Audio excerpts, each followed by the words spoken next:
ಎಲ್ಲ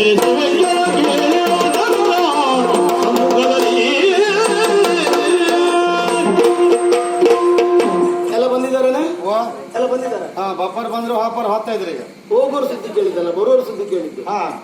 ಅಪ್ಪ ಮಗಳೇ, ವಿಶೇಷವಾದಂತಹ ಸಭೆಯನ್ನು ಏರ್ಪಡಿಸಬೇಕು ಎನ್ನುವ ಹಾಗೆ ಹೇಳಿದ್ದೇನೆ. ಈ ಅರಮನೆಗೆ ಸಂಬಂಧಪಟ್ಟವರು ಎಲ್ಲರೂ ಇರಬೇಕು ಎನ್ನುವುದು ನನ್ನ ಕೋರಿಕೆ. ಅರಮನೆಗೆ ಸಂಬಂಧಪಟ್ಟವರು ಎಲ್ಲ ಇದ್ದಾರೇನಾ? ಅರಮನೆಗೆ ಸಂಬಂಧಪಟ್ಟವರು ಸದ್ಯಕ್ಕೆ ಬಂದಿದ್ರು. ಸರಿ, ಹಾಗಾದ್ರೆ ಕೇಳು. ಲೆಕ್ಕಾಚಾರ ಏನು ಮಾಡಿದ್ರು ಸಿಗುವುದಿಲ್ಲ. ಹಾಗಾಗಿ ಯಾವ ಲೆಕ್ಕಾಚಾರ? ಲೆಕ್ಕ ಸಿಗುದಿಲ್ಲ. ಯಾವ್ದು ಮಾಡ್ಬೇಡ ಲೆಕ್ಕಾಚಾರ ಮಾಡ್ಬೇಡ. ಅದಲ್ಲ, ಯಾವ ಲೆಕ್ಕಾಚಾರ ಕೇಳು. ಊಟದ ಲೆಕ್ಕಾಚಾರ. ಹೌದಪ್ಪ, ಊಟ ಮಗಳೇ. ಊಟಕ್ಕೆಲ್ಲ ಲೆಕ್ಕಾಚಾರ ಹಾಕುವುದಾ? ಎಷ್ಟು ಅನಾಥರಿಗೆ ಆಶ್ರಯ ತಾಣವಾಗಿತ್ತು ನಮ್ಮ ಅರಮನೆ. ಹೌದು, ಊಟಕ್ಕೆಲ್ಲ ಲೆಕ್ಕ ಹಾಕುದ? ಅನಾಥರು ಬಂದ್ರೆ ಆಶ್ರಯ ಕೊಡು, ಅವರಿಂದ ಏನಾದ್ರೂ ಪ್ರಯೋಜನ ಇರ್ತದೆ. ಈ ಕೆಲವೊಮ್ಮೆ ಏನಾಗ್ತದೆ ಗೊತ್ತಾ, ನಾವು ನಾಯಿಗೆ ಹಾಕುವಾಗ್ಲೂ ಲೆಕ್ಕಾಚಾರ ಮಾಡಿ ಹಾಕಬೇಕು. ಹಾಕಿದ್ರು ನಿಯತ್ತಿಂದ ಮನೆ ಕಾಯ್ತದೆ ಅಲ್ವಾ? ಮತ್ತೆ ಇಲ್ಲಿ ನಮ್ಮಲ್ಲಿ ಏನಾಗಿದೆ ಗೊತ್ತಾ, ಕುಳಿತುಣ್ಣೋರ ಸಂಖ್ಯೆ ಹೆಚ್ಚಾಗಿದೆ. ಸುಮ್ಮನೆ ಅಂತ ಇಲ್ಲ, ಅವ್ರಿಗೆ ಸುದ್ದಿ ಮಾತಾಡುದು, ಸುಮ್ಮನೆ ಊಟ ಮಾಡುದು ಅಷ್ಟೇ. ಅದು ಬಿಟ್ಟು ಕೆಲಸ ಮಾಡುವವರು ಕಡಿಮೆ ಆಗಿದ್ದಾರೆ. ಊಟದ ಲೆಕ್ಕಾಚಾರದೊಂದು ಹೇಳೋಡು. ಊಟದ ಲೆಕ್ಕಾಚಾರ ಹೌದೌದು. ಎಷ್ಟು ಖರ್ಚಾಗಿದೆ?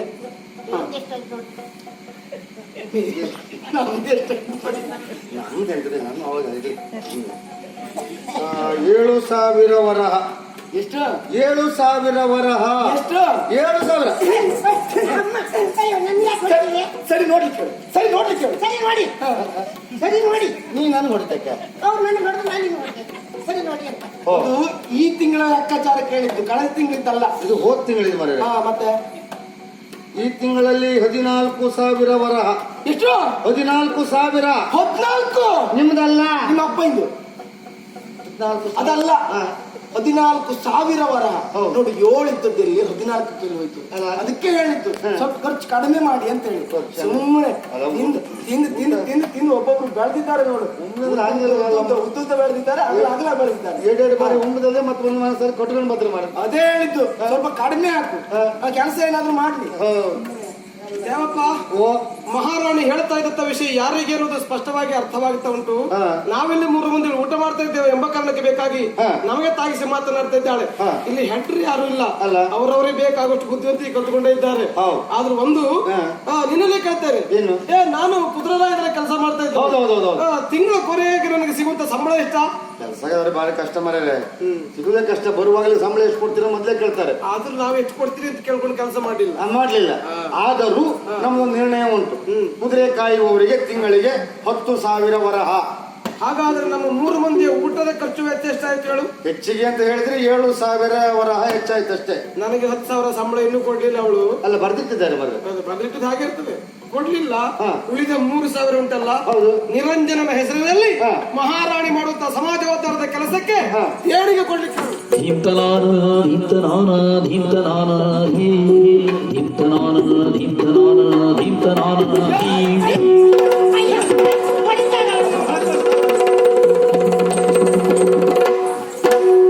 ಅಯ್ಯೋ ನಿರಂಜನ ಪ್ರಭು, ಇನ್ನ ಬದುಕಿನಲ್ಲಿ ಅದಂತ ಅಗ್ನಿ ಪರೀಕ್ಷೆ ನಡೀತಾ ಉಂಟು. ಮಗಳೆನ್ನುವ ಕಾರಣಕ್ಕೆ ಅವಳನ್ನ ಬೆಂಬಲಿಸಲು ಆಗುವುದಿಲ್ಲ, ನಿನ್ನನ್ನ ಬೆಂಬಲಿಸಲು ಅದು ಸಾಧ್ಯವೇ ಇಲ್ಲ. ನೇರವಾಗಿ ಬೆಳೆದಂತ ಮರಕ್ಕೆ ಕೊಡಲಿ ಏಟು ಹೆಚ್ಚಂತೆ. ದಿನಗಳೇ ಕಷ್ಟಗಳನ್ನು ಉತ್ತರಿಸಿ ಹೋದಾಗ ಸುಖದ ಸೂರ್ಯೋದಯವನ್ನು ಕಾಣುವುದಕ್ಕೆ ಸಾಧ್ಯವಂತೆ. ಮಾತ್ರವಲ್ಲ, ಕುದುರೆ ಎಷ್ಟೇ ವೇಗವಾಗಿ ರಥವನ್ನು ಓಡಿಸಿದ್ರು ಆ ಕುದುರೆಗೆ ಚಾಟಿ ಏಟು ತಪ್ಪುದಿಲ್ಲವಂತೆ. ಮರ ಎಷ್ಟೇ ರುಚಿಯಾದ ಹಣ್ಣನ್ನು ಮನುಷ್ಯನಿಗೆ ಕೊಟ್ಟರು ಆ ಮರಕ್ಕೆ ಮನುಷ್ಯ ಕಲ್ಲು ಹೊಡೆಯುವ ತಪ್ಪುದಿರುವಂತೆ. ಚಿನ್ನದ ಹೊಳಪು ಹೆಚ್ಚುವುದು, ಅದರ ಆಕಾರ ಬರುವುದು ಸುತ್ತಿಗೆ ಪಟ್ಟಿನಿಂದ. ನನಗೆ ಬರುವಂತಹ ಅಗ್ನಿ ಪರೀಕ್ಷೆ ನನಗೊದಗುವಂತಹ ಕಷ್ಟವೆಲ್ಲವೂ ನನ್ನ ಬದುಕಿನ ಉನ್ನತಿಗೆ ಭಾವಿಸಿಕೊಳ್ತೇನೆ. ನಿನ್ನ ಹೃದಯ ವೈಶಾಲ್ಯತೆ ನಿರಂಜನ.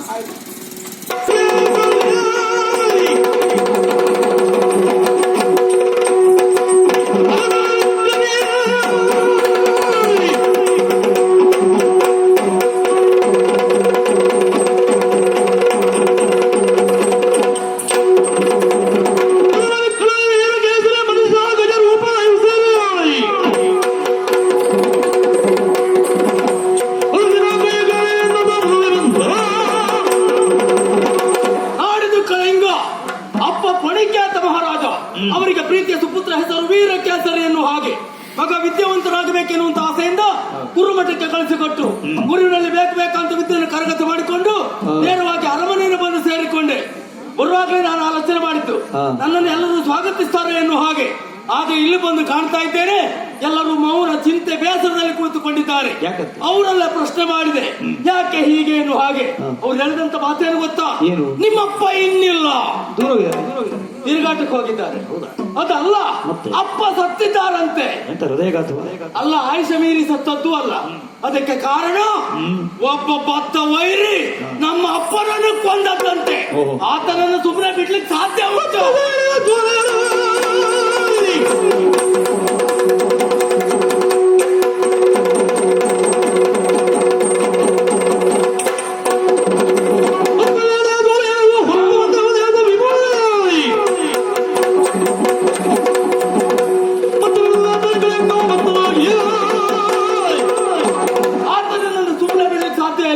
ಶಿಕ್ಷೆ ಕೊಡ್ಲೇಬೇಕು. ಹೊರಟ ಬಿಡ್ಲು ಹೋಗುವುದಾ? ಹೋಗುವುದು ಹೋಗುದೇ, ಆದ್ರೆ ನನ್ನೊಬ್ಬನಿಂದ ಆಗುವುದಿಲ್ಲ. ಇನ್ನೊಬ್ಬರನ್ನ ಪಾಲಿಗೆ ಬೇಕಾಗ್ತದೆ. ಯಾರಿದ್ದಾರೆ ಎನ್ನುವಾಗಿ ತಿಳಿದುಕೊಳ್ಳುವಾಗ ಒಬ್ಬ ಇದ್ದಾರೆ, ಸೇನಾಬಲ ಅವನಲ್ಲಿ ಉಂಟಂತೆ. ಅವನನ್ನ ನನಗೆ ಅವನಿಂದ ನನ್ನ ಸಹಕಾರ ಬೇಕಾಗ್ತದೆ. ಅದಕ್ಕಾಗಿ ಸೇನಾಬಲ ಅವನಲ್ಲಿ ಉಂಟು ಅಂತಾದ್ರೆ ಇಲ್ಲ ನಿಲ್ಲುವುದು ಸರಿಯಲ್ಲ. ನೇರವಾಗಿ ಅವನ ಬಗ್ಗೆ ಹೇಳ್ತೇನೆ. ಗೌರಿ ಪೂಜೆಯ ಸಫಲಗೊಳಿಸುವುದು ಸರ್ವಮಂಗಲ ಮಾಂಗಲ್ಯೆ ಶಿವೆ ಸರ್ವಾರ್ಥ ಸಾಧಿಕೆ ಶರಣ್ಯೆ ತ್ರಯಂಬಕೆ ಗೌರಿ ನಾರಾಯಣಿ ನಮೋಸ್ತುತೆ ನಮೋಸ್ತುತೆ ನಮೋಸ್ತುತೆ. ನಿನ್ನ ಭಕ್ತಿಗೆ ಮೆಚ್ಚಿ ಮೈದೋರಿದ್ದೇನೆ. ಏನಾಗಬೇಕು ವರ ಕೇಳಿಕೊ ಮಗಳೇ. ಹೇಮಮಾಲಿನಿ ಹೌದು, ನೀನು ಕುಳಿತಿರುವಂತ ಸ್ಥಳೀಯಲ್ಲಿ ಅಂತ ಗೊತ್ತುಂಟು ನಿನಗೆ? ದೇವ್ರ ಪೀಠ. ನೀನು ಕುಳಿತುಕೊಳ್ಳುವುದು ಸರಿಯಾ? ನೀನೇನ್ ಮಾಡ್ತಾ ಇದ್ದೀನಿ? ಮಂಗಳಗೌರಿ ವ್ರತವನ್ನು ಆಚರಿಸ್ತಾ ಇದ್ದೇನೆ. ಗೊತ್ತದು ಮಂಗಳಗೌರಿ ವ್ರತವನ್ನ ಮಂಗಳಗೌರಿ ವ್ರತ. ಮಂಗಳಗೌರಿ ವ್ರತ. ಮಂಗಳಗೌರಿ ವ್ರತ ಅಲ್ಲ, ಮಂಗಳಗೌರಿ ವ್ರತ. ಮಂಗಳ ವ್ರತ ನಿಂದ.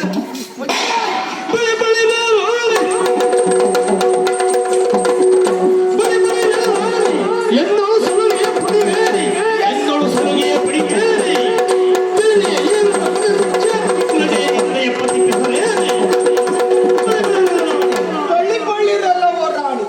ನೀನು ರಾಣಿಯ? ರಾಣಿ ಹೌದು. ಎಲ್ಲಿಗೆ? ನಿನ್ನ ನಾಡಿಗೆ ನೀನು ರಾಣಿ ಇರಬಹುದು. ಆದ್ರೆ ನಾವು ಏನೇ ಮಾಡೋದಿದ್ರು ಇದ್ದು ಸ್ಥಳ ಎಲ್ಲಿ, ಆ ಸ್ಥಳ ಯಾರಿಗೆ ಸಂಬಂಧಪಟ್ಟದ್ದು ಎನ್ನುವ ಹಾಗೆ ಯೋಚಿಸಬೇಕು. ಎಂತದ್ದು ಮಂಗಳಗೌರಿ ವ್ರತ ಮಾಡ್ತಾ ಇದ್ದೆ. ನಿಮ್ಮ ಮನೆಯಲ್ಲೇ ಮಾಡಿದ್ದೆ ಹೌದು ಅಂತ ಆದ್ರೆ ಖಂಡಿತ ನಾನು ಪ್ರಶ್ನೆ ಮಾಡ್ತಿರ್ಲಿಲ್ಲ. ಸ್ಥಳ ನನ್ನದ್ದಾದ್ರಿಂದ ಕೇಳ್ತಾ ಇದ್ದೇನೆ. ಈಗ ನಿನ್ನೆಲ್ಲ ಕೇಳುವುದು, ಮಂಗಳಗೌರಿ ವ್ರತ ಮಾಡುದು ಯಾರೇ? ಅದಲ್ಲ, ಮದುವೆ ಆದ ಹೆಣ್ಣು ಮಕ್ಕಳು. ನೀನು ಮದುವೆ ಆಗಿದ್ದೇನೆ. ಅದು ಸಮಸ್ಯೆ. ಮತ್ತೆಂತದ್ದು? ಆದ್ರೆ ಏನ್ ಗೊತ್ತುಂಟಾ, ಮದುವೆ ಆಗದಿರೋದು ನಾನು ಮಾಡ್ತಾ ಇದ್ದೇನೆ. ಯಾಕೆ? ಕೆಲವೊಂದು ಮದುವೆ ಅಂತ ಹೆಣ್ಣು ಮಕ್ಕಳಿಗೆ ಇಂಥದ್ದು ವ್ರತ ಉಂಟಂತೇಳಿ ಗೊತ್ತುಂಟು. ಅದಕ್ಕೆ ನೀನ್ ಮಾಡುದ? ಅದಕ್ಕಾಗಿ ಮಾಡ್ತೇನೆ. ಯಾರಿಲ್ಲ ಅಲ್ಲಿ ನೀನ್ ಹೋಗ್ತೀಯ ಅಂತ ಬೇಕಾದ್ರೆ ಮಾಡ್ತೀಯ. ಹಾಗಲ್ಲ, ಪೂಜೆ ವ್ರತವನ್ನ ನೀನ್ ಏನೇ ಮಾಡು, ನಿನ್ನ ಖರ್ಚಲ್ಲಿ ಮಾಡು, ನಿಮ್ಮ ಅಪ್ಪನ ಖರ್ಚಲ್ಲಿ ಮಾಡು. ನೀನ್ ಎಂತದ್ದೇ ಮಾಡುದಿದ್ರು ಖರ್ಚು ನನ್ನದ್ದು. ಹಾಗಾಗಿ ನೋಡು, ಮಂಗಳಗೌರಿ ಗೊತ್ತಲ್ಲ, ಸತ್ಯನಾರಾಯಣ ಕತೆ ಗಣಹೋಮ ಮಾಡ್ಲಿಕ್ಕೂ ಬಿಡುದಿಲ್ಲ. ಗಣಹೋಮ ಬಿಟ್ಟು ಕೆಲವು ಸಮಯ ಆಯ್ತು ನಾವು. ಏನ್ ಮಾಡ್ತೇನೆ? ಹಾಳು ಮಾಡ್ತೇನೆ. ಎಷ್ಟು ಸಲ ಪೂಜೆ ಮತ್ತೊಂದು ಮಗು.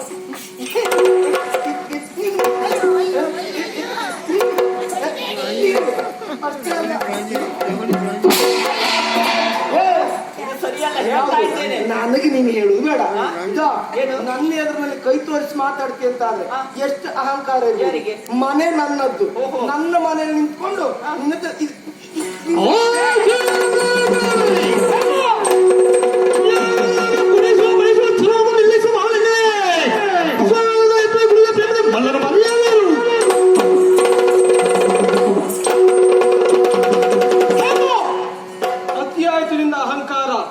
ಅಹಂಕಾರ ಇದ್ದರೆ ಶೋಭೆ, ಅದು ದುರಹಂಕಾರವಾಗಿ ಮಾರ್ಪಾಡಾಗಬಾರದು. ಎಲ್ಲವರನ್ನ ಕುಣಿಸ್ತೇನೆ, ಎಲ್ಲವರನ್ನ ಮಣಿಸ್ತೇನೆ ಮತ್ತೆ ನಿನ್ನ ದುರಹಂಕಾರಕ್ಕೆ ತಕ್ಕ ಮತ್ತರೆ ಇವರು ಯಾರು ಅಂತ ಭಾವಿಸಿಕೊಳ್ಳಬೇಡ. ಅವಳು ಏನ್ ತಪ್ಪು ಮಾಡಿದಂತೆ ಅವಳು ಹೊರಾಗ್ತಾ ಇದ್ಯಾ? ಈಗ ಮಂಗಳ ಗೌರಿ ವ್ರತ ಮಾಡ್ತಾ ಇದ್ದಾಳೆ. ಅದು ಸುಮಂಗಲೆಯಾದಂತ ನಿನಗೂ ತಿಳಿದಿರಬೇಕು. ಗೊತ್ತಿಲ್ಲದೆ ಹೋದ್ರೆ ಕೇಳಿ ಕಲಿಬೇಕು. ಆ ಗುಣ ಇಲ್ಲಲ್ಲ, ಹೆಣ್ಣಾದಂತ ನೀನು ಹೆಮ್ಮಾರಿಯಾಗಿ ವ್ಯವಹರಿಸ ಮಾಡ್ತಿ ಅಂತಂದ್ರೆ ಕಡಿವಾಣ ಹಾಕಕ್ಕೆ ನಾನಿದ್ದೇನೆ. ಹೆಂಡತಿ ನಾಯಿರು ಹೀಗೆ ಪಕ್ಷವೇ, ಹೆಂಡತಿ ನಾಯಿರು ಹೀಗೆ ಪಕ್ಷವೇ ಖಂಡಿತ ಸೈರಿಸರು, ನಾಯಿರ ಖಂಡಿತ ಸೈರಿಸರು.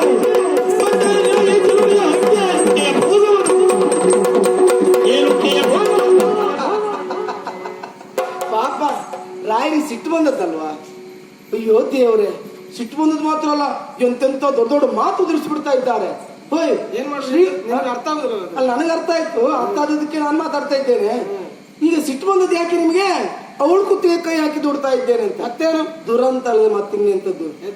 ಮದುವೆಯಾದಂತ ಹೆಂಡತಿ ನಾನಿದ್ರು, ಪಕ್ಕದಲ್ಲೇ ಇದ್ರು, ಇವರು ಮತ್ತವ್ರ ಪಕ್ಷವಾಂತ ಮಾತಾಡುದು. ಮದುವೆಯಾದ ಹೆಂಡತಿ ಒಳ್ಳೆ ಆದರ್ಶ ನಾರಿ ಆದ್ರೆ ತೊಂದರೆ ಇಲ್ಲ. ಅವಳು ತಾಟಕ್ಕೆ ಶೂರ್ಪನಕ್ಕೆ ಮಂತ್ರ ಆದ್ರೆ ಗಂಡಾದವ್ರು ರಾವಣ ಆಗ್ತಾನೆ. ಅದಲ್ಲ, ನಮ್ಗೆ ಗೊತ್ತಾಯ್ತು ಏನ್ ವಿಷಯ ಅಂತ. ನಮ್ಗೆ ಗೊತ್ತಾಯ್ತು. ಕೆಲವೊಮ್ಮೆ ನಮ್ಮ ತಲೆ ಹೋಗುದಿಲ್ಲ ಅಷ್ಟೇ. ನಾನು ಒತ್ತಾಯ ಮಾಡಿ ಮದುವೆ ಆದದ್ದು, ಸಂದಿಗ್ಧ ಸ್ಥಿತಿಯನ್ನು ಉಂಟು ಮಾಡಿ ಮದುವೆ ಆದದ್ದು. ಹಾಗಾಗಿ ಅವಳು ಹಾಗಲ್ವಲ್ಲ. ಪಾಪ ಒಂದು ಕಾಲದಲ್ಲಿ ಪ್ರೀತಿಸಿದ್ದೀರಂತೆ, ಮದುವೆ ಆಗುತ್ತೇನೆ ಅನ್ನುವ ಹಾಗೆ ಮಾತು ಕೊಟ್ಟದ್ದು. ಹಾಗಾಗಿ ಸಿಟ್ಟು ಬಂದು ಸಹಜವೇ. ಅದಕ್ಕೆ ದೊಡ್ಡವರು ಒಂದು ಮಾತು ಹೇಳಿದ್ರು, ಈ ಕಟ್ಕೊಂಡವಳಿಗಿಂತಲೂ ಇಟ್ಕೊಂಡವಳೆ ಹೆಚ್ಚಾಗೋದು. ನನ್ನ ತಾಳ್ಮೆ ಪರೀಕ್ಷೆ ಮಾಡಬೇಡ. ಅತಿಯಾದರೆ ಅಮೃತ ವಿಷಯವಾಗ್ತದೆ. ನನ್ನ ಕೈ ಇಷ್ಟದವರೆಗೆ ನಿನ್ನ ಕೆನ್ನೆ ಬರಲಿಲ್ಲ, ಬರುವ ಹಾಗೆ ಮಾಡಬೇಡ. ಜಾಗ್ರತೆ. ಹೊಡಿಯ ಒಮ್ಮೆ ಹೊಡೆದ ನೀವು ಮತ್ತೊಂದ್ಸರಿ ಹೊಡಿಲಿಕ್ಕೆ ದೊಡ್ಡ ವಿಷಯ ಅಲ್ಲಲ್ಲ. ಈ ಗಂಡಸರ ಹಣೆ ಬರುವೆ ಇಷ್ಟು. ಏನೂ ಮಾಡ್ಲಿಕ್ಕೆ ಆಗದೆ ಹೋದ್ರು ಹೆಂಡತಿಗೆ ಹೊಡಿಲಿಕ್ಕೆ ಒಂದು ಗೊತ್ತುಂಟು, ಬಿಟ್ಟು ಬೇರೆ ಎಂತದ್ದು ಇಲ್ಲ. ನಿರಂಜನ, ಒಮ್ಮೆ ಅಲ್ಲ 100 ಬಾರಿ ಹೇಳ್ತೇನೆ, ನೀನು ಇಟ್ಟುಕೊಂಡವಳು ಅದಲ್ವಾ ನಾನು ಒಪ್ಕೊಳ್ಬೇಕಾ? ಅದು ಅಲ್ಲ ಅಂತ ಆದ್ರೆ ಅವಳನ್ನ ಈ ಮನೆಯಿಂದ ಈ ಕ್ಷಣಕ್ಕೆ ಹೊರ ಹಾಕು. ಅದು ಹೌದು, ಇಟ್ಟುಕೊಂಡದ್ದು ಹೌದು ಅಂತ ಆದ್ರೆ ಅವಳು ನಂಗೆ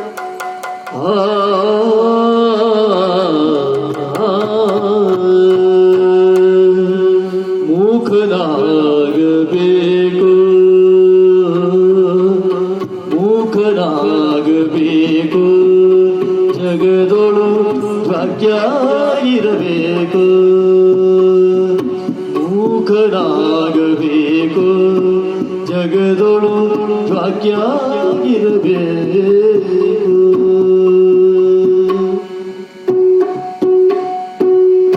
ಹಾಲು ಜೇನಿನ ತೆರದಿ ಬೆರೆಯುತ್ತ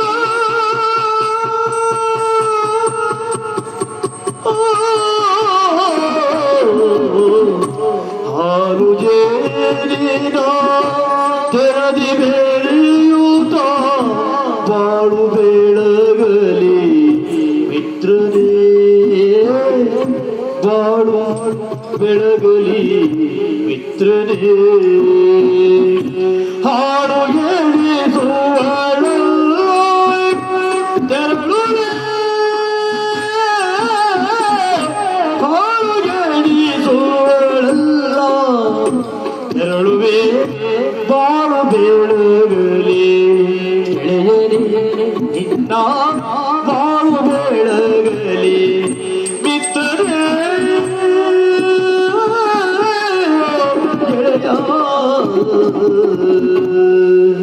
ಸಾಕು ನಿರಂಜನ, ಸಾಕು. ತಂದೆಯನ್ನ ಕಳೆದುಕೊಂಡಿರುವಂತ ನನ್ನ ಬಾಲಿಗೆ ತಂದೆಯಾಗಿಯೂ ಅಣ್ಣನಾಗಿಯೂ ಸ್ನೇಹಿತನಾಗಿಯೂ ಆಶ್ರಯವನ್ನ ಕೊಟ್ಟಂತ ನೀನು ಇಂದು ಹೆಂಡತಿಯ ಕೇಳುವಂತ ಪ್ರಶ್ನೆಗೆ ಉತ್ತರವನ್ನ ಕೊಡುವುದಕ್ಕೆ ಸಾಧ್ಯವಾಗದೆ ಮೌನವನ್ನ ತಡೆದಿದ್ದೀಯ. ಇಷ್ಟಕ್ಕೆಲ್ಲ ಕಾರಣಗಳು ನಾನು ಇಲ್ಲಿ ಇದ್ರಲ್ವ ಇಷ್ಟೊಂದು ಕಷ್ಟ ನಿನಗೆ. ನೋಡು, ನೀನು ನೆಮ್ಮದಿಯಿಂದ ಇರ್ಬೇಕು, ಅಲ್ಲ ಸುಖದಿಂದ ಇರ್ಬೇಕು ಅಂತಾದ್ರೆ ನಾನು ಇರಬಾರ್ದು. ನೋಡು, ಪ್ರಪಂಚ ವಿಶಾಲವಾಗಿ ಉಂಟು, ಎಲ್ಲಿಯಾರು ಹೋಗ್ತೇನೆ, ಹೇಗಾದ್ರೂ ಬದುಕನ್ನು ಸಾಧಿಸ್ತೇನೆ.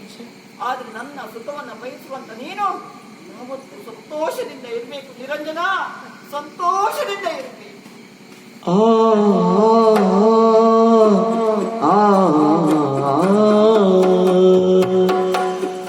ಆಸೆಗಳ ಲೋಕದಲ್ಲಿ ಕತೆಗಳ ಬರೆದಂತ, ಆಸೆಗಳ ಲೋಕದಲ್ಲಿ ಕತೆಗಳ ಬರೆದಂತ ಜೀವನದ ಊಟಗಳಲ್ಲಿ ವ್ಯತಿಗಳ ಬೆರೆಸುತ್ತ ಈವರದ ಊಟಗಳಲ್ಲಿ ವ್ಯತಿಗಳ ಬೆರೆತಂತ ಬದುಕೆ ಒಂದು ಭಾವ್ಯ ಆಸೆಗಳ ಲೋಕದಲ್ಲಿ ಕಥೆಗಳು ಬರೆದಂತ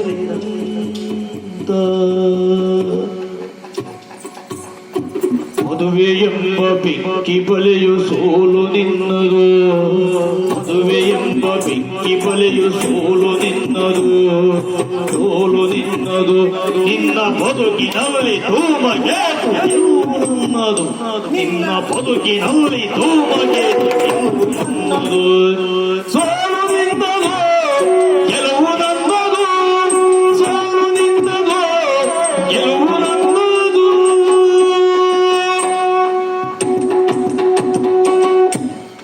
ನಿನ್ನ ಬದುಕು ನಾನು ಆ